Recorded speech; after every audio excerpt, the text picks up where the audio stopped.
प्यारे छात्रों, आज के इस प्रैक्टिस सेट 2 में आप सभी लोगों का बहुत बहुत स्वागत है। जो भूगोल ज्योग्राफी का यह प्रैक्टिस सेट 2 बीपीएससी टीआरई 4 का दे रहे हैं। बीपीएससी टीआरई 4 का आप लोगों को पहला प्रैक्टिस सेट दे चुके हैं, जिसमें ज्योग्राफी का 40 क्वेश्चन था। ये दूसरा प्रैक्टिस सेट दे रहे हैं, इसमें भी ज्योग्राफी के 40 क्वेश्चन होंगे। इस 40 क्वेश्चन पे हम लोग डिस्कशन करेंगे। आप लोग हमारे चैनल से जुड़े रहिए, आप लोग हमारे चैनल्स का लाभ उठाते रहिए। चलिए आगे की तरफ बढ़ते हैं। मेरा पहला प्रश्न 71 नंबर है। 71 से पहले आप लोगों को पता होगा हिस्ट्री का भी पेपर होता है, जो हिस्ट्री का भी वीडियो दे चुके हैं। लैंग्वेज पेपर होगा आपका 30 नंबर का आपका लैंग्वेज पेपर होगा, और 40 नंबर का आपका जीएस का पेपर होगा। 30 नंबर आपका क्या होता है, लैंग्वेज, और 40 नंबर आपका जीएस का पेपर होता है। इसका अलग से बाद में वीडियो आप लोग को देंगे। फिलहाल हम आप लोगों को क्या है, सिर्फ सब्जेक्ट वाइज आप लोगों को दे रहे हैं। हिस्ट्री ज्योग्राफी हिस्ट्री और ज्योग्राफी का भी एक वीडियो डाल चुके हैं, ये दूसरा वीडियो है। उसके बाद आप लोगों को इकोनॉमिक्स और पॉलिटी का भी धीरे धीरे आप लोग को देते रहेंगे। इसलिए आप लोग अभी से तैयारी में लगे रहिए, क्योंकि बीपीएससी टीआरई 4 आने वाला ही है। इस बार मई तक आ जाए, मई जून तक आ जाना है, मई तक तो आ ही जाना चाहिए। चलिए आगे की तरफ बढ़ते हैं। मेरा पहला क्वेश्चन मेरा 71 नंबर।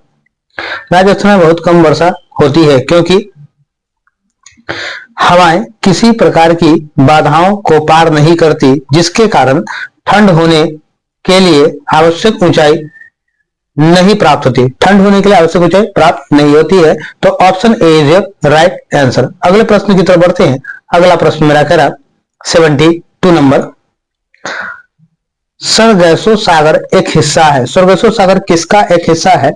तो आपके पास कह रहा दक्षिणी अटलांटिक महासागर का, उत्तरी अटलांटिक महासागर का, आर्कटिक का महासागर का, उपयुक्त में से एक से अधिक, उपयुक्त में से कोई नहीं। तो ये हो जाएगा आपका उत्तरी अटलांटिका महासागर का। सरगैसो सागर एक हिस्सा है उत्तरी अटलांटिका महासागर का। Option B is your right answer. अगले प्रश्न की तरफ बढ़ते हैं।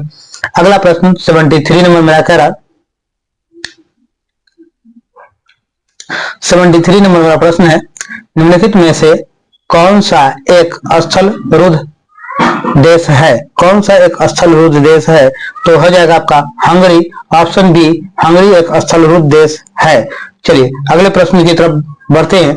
अगला प्रश्न 74 नंबर। 74 नंबर कह रहा है, निम्नलिखित नगरों में अलकनंदा एवं भागीरथी कहाँ मिलकर गंगा नदी बनाते हैं? कहाँ मिलकर गंगा नदी बनाते हैं? तो ये होगा देवप्रयाग में। कहा? देवप्रयाग में मिलकर अलकनंदा एवं भागीरथी मिलकर गंगा नदी बनाते हैं। तो option C is your right answer. Next प्रश्न की तरफ चलते हैं। नेक्स्ट प्रश्न मेरा है, ग्रेट विक्टोरियन मरुस्थल कहाँ स्थित है? ग्रेट विक्टोरियन मरुस्थल कहाँ स्थित है? तो ये हो जाएगा आपका ग्रेट विक्टोरिया मरुस्थल ऑस्ट्रेलिया में स्थित है। कहाँ स्थित है? ऑस्ट्रेलिया में। Option A is your right answer. ये ऑस्ट्रेलिया का जो है ग्रेट विक्टोरियन मरुस्थल, ये ऑस्ट्रेलिया का, ये अगर ऑस्ट्रेलिया का सबसे बड़ा मरुस्थल पूछा जाए तो ये हो जाएगा ग्रेट विक्टोरिया। ये ऑस्ट्रेलिया का सबसे बड़ा मरुस्थल भी के नाम से इसे जाना जाता है। चलिए आगे नेक्स्ट प्रश्न की तरफ चलते हैं। भारत एशिया के किस भाग में स्थित है? भारत एशिया के किस भाग में स्थित है? तो भारत जो है एशिया के दक्षिणी भाग में स्थित है, यानी दक्षिण एशिया, यह दक्षिण भाग में स्थित है। चलिए option B is your right answer. अगले प्रश्न की तरफ चलते हैं। अगला प्रश्न मेरा कह रहा है, वेल्ड, डाउन्स, पंपास आदि डैश शब्द से संबंधित है। आदि किससे संबंधित है?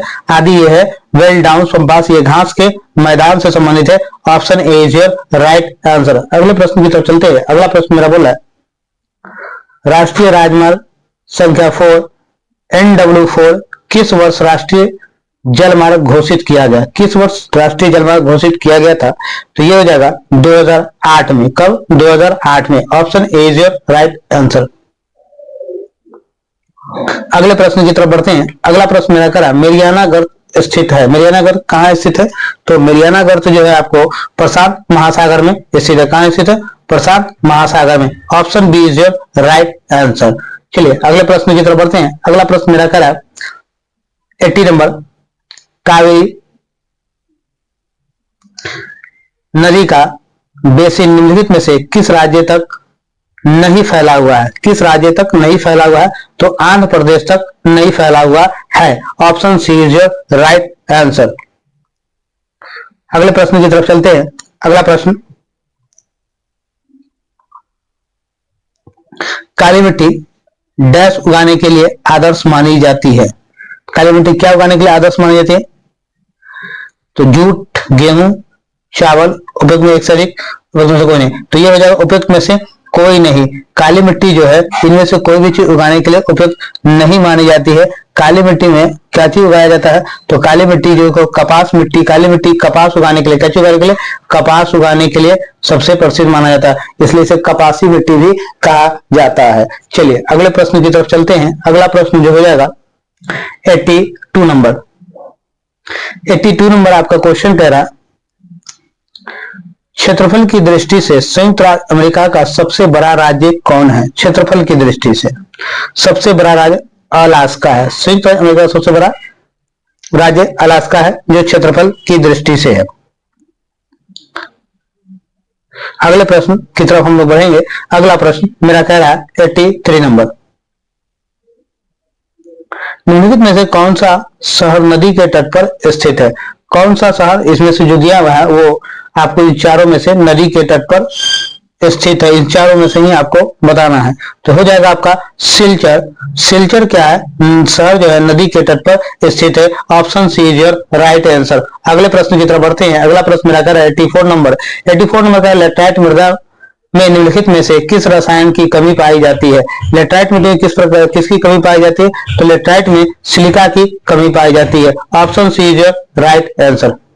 चलिए नेक्स्ट क्वेश्चन चलते हैं। नेक्स्ट क्वेश्चन मेरा करें 85 नंबर। निम्नलिखित में से कौन ओडिशा के जिले में फैले ज्वारंदमुखी स्वरूप के साथ खड़े पानी की एक झील और उथला लैगून है? खड़े पानी की एक झील और उथला लैगून झील है। तो ये क्या हो जाएगा? चिल्का झील। चिल्का झील है। कहाँ है ये? चिल्का झील हो जाएगा। Option B is right answer. चलिए अगले प्रश्न की तरफ बढ़ते हैं। अच्छा एक बात बताइएगा, ये चिल्का झील कहाँ है? तो चिल्का झील आप लोगों को पता होगा कहाँ है? उड़ीसा में है। कहाँ है? उड़ीसा में है ये चिल्का झील। कहाँ? तो उड़ीसा में। चलिए अगला प्रश्न मेरा 86 नंबर का है, निम्नलिखित में किस राज्य में आपको सियांग और लोहित नदियां मिलेगी? किस राज्य में सियांग और लोहित नदियां मिलेंगे? तो हिमाचल प्रदेश और असम में सियांग और लोहित नदियां मिलेंगी। Option A is right answer. 87। आइए नेक्स्ट प्रश्न मेरा 87 नंबर है। निम्नलिखित में से कौन सी मृदा दक्कन के पठार के पूर्व और दक्षिण भाग में कम वर्षा वाले क्षेत्र में क्रिस्टलीय अग्नि चट्टानों पर विकसित होती है? तो ये हो जाएगा लाल मृदा। Option C is right answer. चलिए अगले प्रश्न की तरफ बढ़ते हैं। अगला प्रश्न कह रहा है 88 नंबर, गंगा का निचला मैदान भारत के निम्नलिखित में से किस पड़ोसी देश तक विस्तृत है? गंगा का निचला मैदानी किस देश तक विस्तृत है? तो ये है बांग्लादेश तक विस्तृत है। Option B is right answer.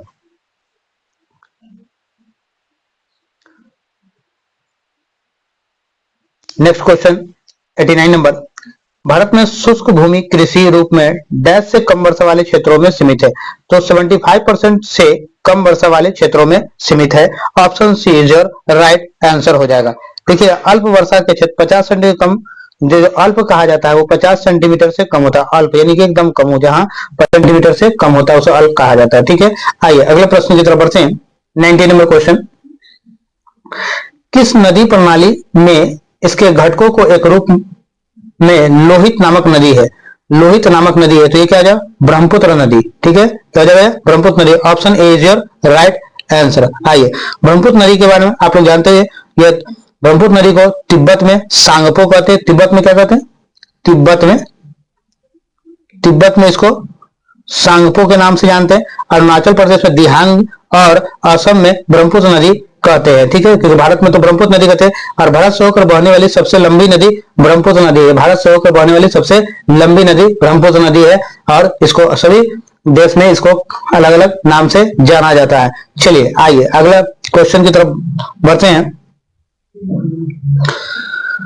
अगला क्वेश्चन मेरा कह रहा है 91 नंबर, जनसंख्या की वहन क्षमता किसके द्वारा निर्धारित की जाती है? तो सीमित संसाधन के द्वारा। किसके द्वारा? सीमित संसाधन के द्वारा। Option B is right answer. चलिए अगले प्रश्न की तरफ बढ़ते हैं। 92 नंबर। 92 नंबर मेरा क्वेश्चन कह रहा, भारत की 2011 की जनगणना के अनुसार बिहार में कुल महिला साक्षरता दर क्या थी? तो 2011 के जनगणना के अनुसार कुल साक्षरता दर महिलाओं की जो है वो 63.68, 53.57, 52.89 और उपयुक्त में से एक से अधिक, उपयुक्त में से कोई नहीं, तो हो जाएगा उपयुक्त में से कोई नहीं। ये चारों जो आपका ऑप्शन दिया हुआ है इसमें में से कोई नहीं होगा। आपका जो हो जाएगा महिलाओं का जो साक्षरता दर था वो 51.5% है 2011 की जनगणना के अनुसार। चलिए, तो ऑप्शन ई हो जाएगा आपका, ऐसे याद रखिए 51.5%। चलिए अगले प्रश्न की तरफ बढ़ते हैं। अगला प्रश्न मेरा बोल रहा है, अगला प्रश्न मेरा बोल रहा है, निम्नलिखित में से कौन सा देश अमेजन नदी बेसिन का एक हिस्सा है? तो अमेजन नदी बेसिन का एक हिस्सा कौन है? वेनेजुएला जो है अमेजन नदी बेसिन का एक हिस्सा है। Option B is your right answer. चलिए देखिएगा, अमेजन वर्षा वन को पृथ्वी का फेफड़ा कहा जाता है। अमेजन वर्षा वन को, अमेजन का जो वर्षा वन है इसको पृथ्वी का फेफड़ा भी कहा जाता है। ये भी आपसे क्वेश्चन पूछा जा सकता है। चलिए अगले प्रश्न की तरफ बढ़ते हैं। अगला प्रश्न मेरा 94 नंबर है। 94 नंबर क्वेश्चन कह रहा है, निम्नलिखित में से कौन सा विकल्प पृथ्वी की सतह से शुरू होकर वायुमंडल की परतों का सही क्रम, यानी वायुमंडल का जो लेयर है उसका सही क्रम क्या क्या है? तो सबसे पहला होता है क्षोभ मंडल, समताप मंडल, मध्य मंडल, ताप मंडल और बहिर्मंडल, यानी option C is your right answer. चलिए अगले प्रश्न की तरफ बढ़ते हैं। 95 नंबर। 95 नंबर मेरा क्वेश्चन कह रहा है, स्थानांतरणशील कृषि के स्थानीय नाम और संबंधित देशों का सही युग्म का मिलान कीजिए। तो करा स्थानांतरित सही मिलान करना है आपका, तो ये हो जाएगा लदांग मलेशिया में। क्या होता है? Ladang Malaysia. Option B is your right answer. अगले प्रश्न की तरफ चलते हैं। अगला प्रश्न 96 नंबर। 96 नंबर मेरा क्वेश्चन है, यदि ग्रीनविच दोपहर 12 बजे है तो ग्रीनविच 30 डिग्री पूर्व में क्या समय होगा? ग्रीनविच 30 डिग्री पूर्व में क्या समय होगा? तो ये हो जाएगा आपका दोपहर 2 बजे। Option C is your right answer. Option C is your right answer. आइए अगले प्रश्न की तरफ बढ़ते हैं। 97 नंबर। महासागरीय प्रॉपर्टी के मुख्य खनिज घटक क्या है? महासागरीय प्रॉपर्टी के मुख्य खनिज घटक क्या है? तो ये हो जाएगा आपका सिलिका और मैग्नीशियम। क्या हो जाएगा? सिलिका और magnesium. Option B is right answer. चलिए अगले प्रश्न की तरफ बढ़ते हैं। अगला प्रश्न मेरा 98 नंबर। भारत के खनिज तेल पेट्रोलियम उत्पादक क्षेत्र में इसकी अवस्थितियों का सही युग्म है। किसकी अवस्थितियों का सही युग्म है? तो हो जाएगा इसमें से लुनेज क्षेत्र गुजरात, केजी बेसिन बंगाल की खाड़ी, सुरमा घाटी असम। उपयुक्त में से एक से अधिक, तो हो जाएगा उपयुक्त में से एक से अधिक हो जाएगा। चलिए option D is your right answer हो जाएगा आपका। ठीक है, option D is your right answer. तो भारत में जो है, ये भारत में खनिज तेल के लिए पेट्रोलियम उत्पादन इसके वस्तुओं का सही युग्म जो है ये तो आपका हो ही जाएगा, सुरमा घाटी असम में हो जाएगा। तो इसमें एक से अधिक आपका मिल रहा है। चलिए आगे की तरफ बढ़ते हैं। अगला प्रश्न मेरा कह रहा 99 नंबर। 99 नंबर कह रहा, निम्नलिखित में से किसको खेती जायद के मौसम में की जाती है?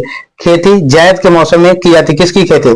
तो हो जाएगा आपका इसमें से उपयुक्त में से एक से अधिक की खेती जो है जायद मौसम में की जाती है।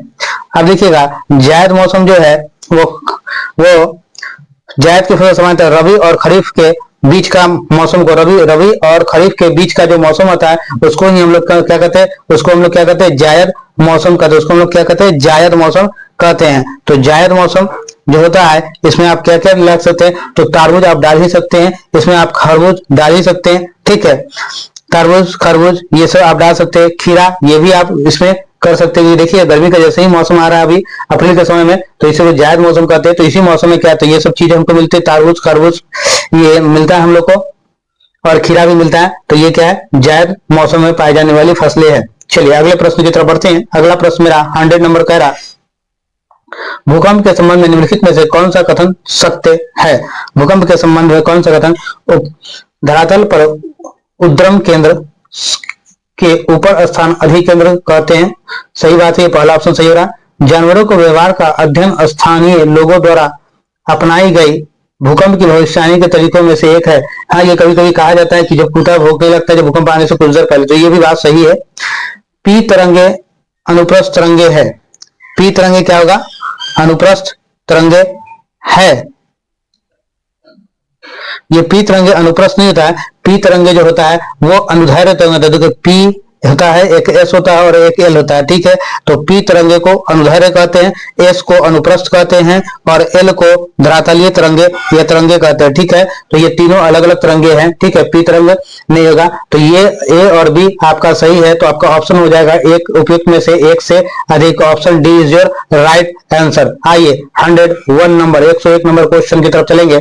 101 नंबर क्वेश्चन करा, कौन सा कथन उत्तरी अमेरिका महाद्वीप के लेक सुपीरियर के संबंध में सत्य है? लेक सुपीरियर ये कनाडा और यूएसए के मध्य भौगोलिक सीमा बनाती है। तो option A is your right answer. चलिए अगले प्रश्न 102 नंबर। 102 नंबर का आकार और माप में समानता के कारण किस ग्रह पृथ्वी का जुड़वा ग्रह माना जाता है? ये तो सभी लोग जानते हैं, शुक्र को पृथ्वी का जुड़वा ग्रह कहा जाता है, जिसे पृथ्वी की बहन भी कहा जाता है। चलिए अगले प्रश्न की तरफ चलते हैं। अगला प्रश्न 103 यानी 103। कोपेन के जलवायु वर्गीकरण का मुख्य आधारित तत्व किसे माना जाता है? तो किसे माना जाता है? तापमान एवं वर्षा को। तापमान एवं वर्षा, option C is right answer. चलिए अगला प्रश्न मेरा बोल रहा है 104 नंबर। 104 नंबर मेरा क्वेश्चन कह रहा है, बिहार राज्य भारत के कुल क्षेत्रफल का लगभग कितना प्रतिशत धारण करता है? बिहार राज्य भारत का लगभग कितना प्रतिशत धारण करता है? तो ये हो जाएगा 3% धारण करता है। तो option B is right answer. चलिए अगले प्रश्न की तरफ बढ़ते हैं। अगला प्रश्न 105 नंबर। भारत 1952 में राष्ट्रीय वन नीति उल्लेखित देश के कुल भौगोलिक क्षेत्रों वन क्षेत्रों को वांछित प्रतिशत कितना होना चाहिए? तो कितना होना चाहिए? तो ये हो जाएगा 33%। कितना परसेंट? 33%। ये 1952 का राष्ट्रीय वन नीति लागू किया जाता है जिसके अनुसार, ठीक है। चलिए अगले प्रश्न की तरफ आते हैं। अगला प्रश्न मेरा करा 106 नंबर। 106 नंबर क्वेश्चन कहता है, निम्नलिखित में से कौन सा स्थानांतरित कृषि को स्थानीय नाम है? स्थानांतरित कृषि का स्थानीय नाम है। तो किसका हो जाएगा इसमें? पोड, दाहिया, वेबर, उपयुक्त में एक से अधिक और इनमें से कोई नहीं हो जाएगा। तो ये हो जाएगा आपका ए उपयुक्त में से एक से अधिक हो जाएगा आपका, ठीक है। उपयुक्त में से एक से अधिक आपका हो जाएगा। Option D is your right answer. यानी कर्तन दहन जो आप कहते हैं वो दहिया पोड़ा ये सब जो हो जाएगा ये आपका ए बी दोनों हो जाएगा, ठीक है। तो option D is your right answer. एक से ज्यादा आंसर आ रहा है, ठीक है। चलिए अगले प्रश्न की तरफ बढ़ते हैं। अगला प्रश्न मेरा 107 नंबर कह रहा है, अमेजन बेसिन में एक बड़े मकान के क्या नाम दिया गया है जिसका छत की तिरछी खड़ी ढाल होती है? जिसके छत की तिरछी खड़ी ढाल होती है उसे क्या नाम दिया गया है? तो उसका नाम दिया गया है मलोका। क्या नाम देगा? Maloka. Option B is right answer. आइए अगले प्रश्न की तरफ चलते हैं। अगला प्रश्न 108 नंबर है, ऐतिहासिक दक्षिण पंथ नामक क्षेत्र का विस्तार है, इसका विस्तार कहाँ तक है? तो इसमें कह रहा उपयुक्त में से एक से अधिक तक इसका विस्तार है। Option D is right answer. चलिए अगले प्रश्न की तरफ चलते हैं। अगला प्रश्न 109 नंबर है, अरब सागर और बंगाल की खाड़ी के अपवाह तंत्र के बीच मुख्य जल विभाजक क्या है? इसके बीच मुख्य जल विभाजक दिल्ली रिज, अरावली पर्वत श्रेणी, सह्याद्री और अमरकंटक की पहाड़ियां हैं। Option B is right answer. अगले प्रश्न 110 नंबर की तरफ चलते हैं, जो इसके ज्योग्राफी का और इस टेस्ट सीरीज दूसरा का ये लास्ट प्रश्न है। फिर से अगला टेस्ट सीरीज देंगे तो उसमें भी हम आप लोगों को अलग 40 क्वेश्चन देंगे। इसके बाद आप देख रहे होंगे यहाँ नीचे की तरफ राजस्व व्यवस्था दिया हुआ है, ठीक है। ये क्या है? राजस्व व्यवस्था दिया हुआ, यानी पॉलिटी की बात कर रहा है, ठीक है। तो इस पॉलिटी के लिए भी अभी वीडियो नहीं दिए, पहला भी और इसके बाद फिर मैं आप लोगों को दूंगा, वो दोनों वीडियो लगातार एक ही साथ दे दूंगा। चलिए अगले क्वेश्चन की तरफ बढ़ते हैं। शीतकाल में उत्तर पश्चिम भारत में सक्रिय रहने वाले पश्चिमी विक्षोभ का उत्पत्ति स्थल है। पश्चिमी विक्षोभ का उत्पत्ति स्थल क्या? तो पश्चिमी एशिया का भूमध्य सागरीय तट क्षेत्र। Option A is your right answer. चलिए इसी के साथ हम लोग मिलते हैं फिर नेक्स्ट वीडियो में। तब तक के लिए आप लोग हमारे चैनल्स में जुड़े रहिए और वीडियो को देखिए और इस बार पूरी जी जान लगा देना, सफलता